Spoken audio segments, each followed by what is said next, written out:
اور بہت ساری مشورہ جات ہیں، اس پر بھی ہم بات کر سکتے ہیں، جس میں ایک بنیادی بات جو ہے میں وہ دہرا دیتا ہوں، وقت کم ہے، کہ یہ مراعات ختم کرو۔ اب یہ کیا مراعات ختم کرو ریاست گے اس پاکستان چیلنج سے کی نمٹ معیشت سکتی کو ہے؟ ساشے آگے پہ ایک لے کے چیلنج جانا نہیں ہے۔ رہ گیا سر، کنٹینرز کا چیلنج بن گیا ہے بقول آپ کے، یہ کرپشن کنٹینرز کی سن، کیا ریاست اس چیلنج سے نمٹ سکتی ہے؟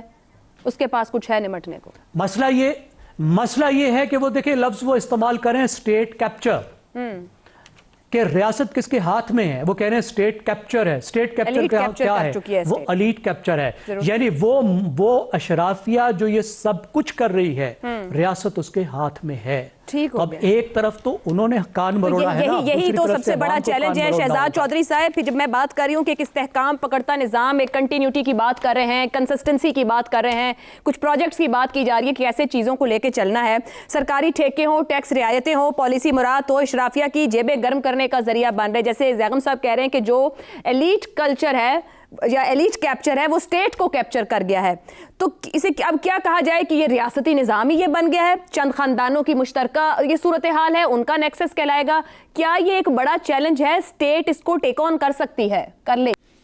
میں آپ کے سوال کو دہراتا ہوں، کیا مضبوط ہوتا ہوا نظام سرایت شدہ کرپشن کو قابو کر پائے گا یا نہیں؟ یہ ہے بنیادی سوال آپ کا۔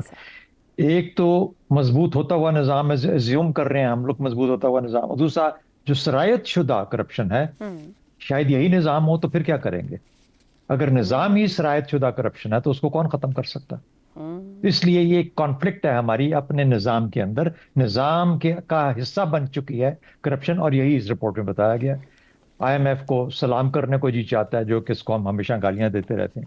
دیکھیں نا کیا اس نے بولا، اس نے کہا یہ 3 مہینے سے رپورٹ پڑی ہے گورنمنٹ آف پاکستان کے پاس، یہ اس کو پبلش نہیں کر رہے تھے، سامنے نہیں لا رہے تھے۔ اب جب ان کو سیکنڈ یا تھرڈ ٹرانچ کی باری آئی، انہوں نے کہا ہم تب کریں گے، 2 ٹرپس لگے، جب تک آپ اس کو ریلیز نہیں کریں گے۔ اور تعریف کرنی چاہیے کچھ لوگوں کی جنہوں نے اتنا بہترین خلاصہ اس کو آج کی رپورٹس کے اندر اخباروں میں شائع کیا ہے۔ تو میرا خیال ہے کہ وہی اگر پڑھ لیا جائے تو سارے کا سارا ہمارے سامنے کھل کے چیز آ جاتی ہے۔ گورننس کا حصہ ہے کرپشن، ایلیٹ کیپچر کہا جاتا ہے، اس کا مطلب ہے کہ تمام وسائل کے اوپر ایلیٹ نے اپنا کنٹرول کر لیا ہے، پالیسی کے اوپر کنٹرول کر لیا ہے، وسائل کے اوپر کنٹرول کر لیا ہے، آپ کی ٹریجری پہ کنٹرول کر لیا ہے۔ یعنی جو طاقت والا ہے، نہ صرف یہ کہ اس کو فائدہ پہنچے، اس کا مکمل اختیار ٹریجری کے اوپر بھی ہے، خزانے کے اوپر بھی ہے۔ تو جب اس قسم کا معاملہ ہوگا، اور اس کی اپنی ملیں بھی ہیں، وہ ملیں چلاتا بھی ہے، وہ اس کی فیملی بزنسز کے اندر بھی کام کرتی ہے، اور وہ کہتا ہے کہ شوگر انڈسٹری کے جتنے لوگ ہیں وہ سب اس وقت سیاست کے اندر بیٹھے ہوئے ہیں، اس لیے وہ کوئی فیصلہ اس قسم کا کرتے ہیں پالیسی جو کہ ان کو۔ تو 2 قسم کے ایلیٹس کی ذکر کیا، ایک اس نے کہا کہ ایلیٹ جو ہے گورننگ ایلیٹس ہے، اور دوسرے پاور ایلیٹس ہیں۔ تو جو پالیسی بنتی ہے وہ پاور ایلیٹس کو یا گورننگ ایلیٹس کو سرو کر رہی ہے، ان کی خاطر میں کام کر رہی ہے، ان کی خاطر خدمت کرتی ہے۔ اس لیے پالیسی نقصان کیا ہو رہا ہے؟ نقصان یہ ہو رہا ہے کہ کوئی سماجی ترقی نہیں ہو رہی جو کہ عوام سے متعلق ہے، بالکل سے کچھ نہیں ہو رہا، اور کوئی معاشی ترقی نہیں ہو رہی، کیونکہ جب تک صرف ان کی معیشت بہتر ہو رہی ہے جن کی پالیسیاں جن کو سپورٹ کرتی ہیں۔ تو یہ تو ہو گیا بنیادی پرابلم جو ہمارا ہے۔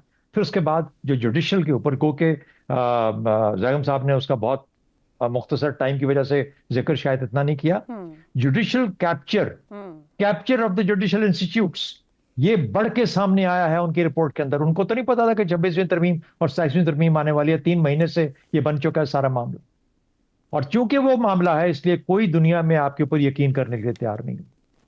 اور یہ ہمارے میرے خیال میں کھل کے چیزیں سامنے آ گئی۔ اب اگر آپ جوڈیشری بھی آپ کے قابو میں ہے، حکومت بھی آپ کے پاس ہے، خزانہ بھی آپ کے کنٹرول میں ہے، آپ ہی ہیں جو پارلیمنٹ میں بیٹھے ہیں، آپ ہی حکومتیں چلاتے ہیں، آپ ہی پاور ایلیٹس ہیں، تو پھر اس کے بعد تو تمام کا تمام نظام آپ کے ہاتھ میں ہے نا۔ ہم لوگ تو ٹکڑوں پہ بھی نہیں بیٹھے ہوئے، ہمیں تو وہ جو کہتے ہیں کہ جو گرتے ہوئے ٹکڑے بچ جاتے ہیں وہ بھی نہیں مل رہے عوام کو۔ میرا خیال ہے کہ یہ بنیادی وجہ ہے اس تفریق کی، اور یہ رپورٹیں آتی رہنی چاہیے تاکہ عوام کو ہم یہ بتا سکیں جتنا پڑھ کے ہم سمجھ سکتے ہیں۔ شوگر سکینڈل، بیٹ سکینڈل، اس میں بھی وزراء اعظم نے یہ اشیاء کی ہیں۔ شوگر سکینڈل میں تو کی اس کی بڑی خوبصورت انہوں نے مثال بھی دی، اور صرف اس وقت کی مثال دے رہے ہیں 2019 کی، ابھی ریسنٹ کی مثال لے لو، 2029 روپے کلو کے اوپر ہم بیٹھے ہوئے ہیں، سب کے سب ایک ہی حمام میں، سب اس حمام میں ننگے ہیں۔ ویٹ سکینڈل، ایک وزیر اعظم بنا کے پیسے چلا گیا۔ ٹوبیکو سکینڈل، کوئی آپ کو ٹوبیکو اسکینڈل کہہ رہا ہے کہ آپ اپنی پالیسی افغانستان کے ساتھ ٹھیک کریں، کیونکہ ان کا سارا نظام اسمگلنگ کا اور اس تجارت کا اور سگریٹس کا اور ٹباکو کا، وہ دیکھیں نا. تو یہ ایک فائنل میں بات کر لوں، کل کی آج کی رپورٹ میں، اخبار میں رپورٹ ہے کہ کل ایک ہیئرنگ ہوئی سینٹ کی یا شاید نیشنل اسمبلی کے اندر، جس میں انہوں نے کہا کہ ہم جو ٹائلز بنانے والی فیکٹریاں ہیں وہاں پر اپنے کیمرے لگائیں گے. یہ ایف بی آر نے کہا، کیونکہ بہت سارا پیسہ کھایا جا رہا ہے وہاں 4 چائنیز جو کمپنیاں ہیں ان کے ایم ڈیز بیٹھے ہوئے تھے. انہوں نے کہا اگر آپ یہ کریں گے ہم کام ہی نہیں کریں گے، ہم چھوڑ کے چلے جائیں گے، ہم افورڈ ہی نہیں کر سکتے کہ آپ کیمرے ہمارے اندر لگائیں. انہوں نے کہا وہ رو پڑا راشد لنگڑیال کے 30 ارب کا نقصان ہے، مجھے سالانہ پیسہ انڈر رپورٹنگ کرتے ہو، انڈر انوائسنگ کرتے ہو، اور ہمارا پیسہ ہم کھا رہے ہیں. وہ کہتے ہیں اگر یہ بات ہے تو آپ کر کے دیکھو، ہم آپ کے ملک میں رہیں گے نہیں، ہم کام نہیں کریں گے یہاں.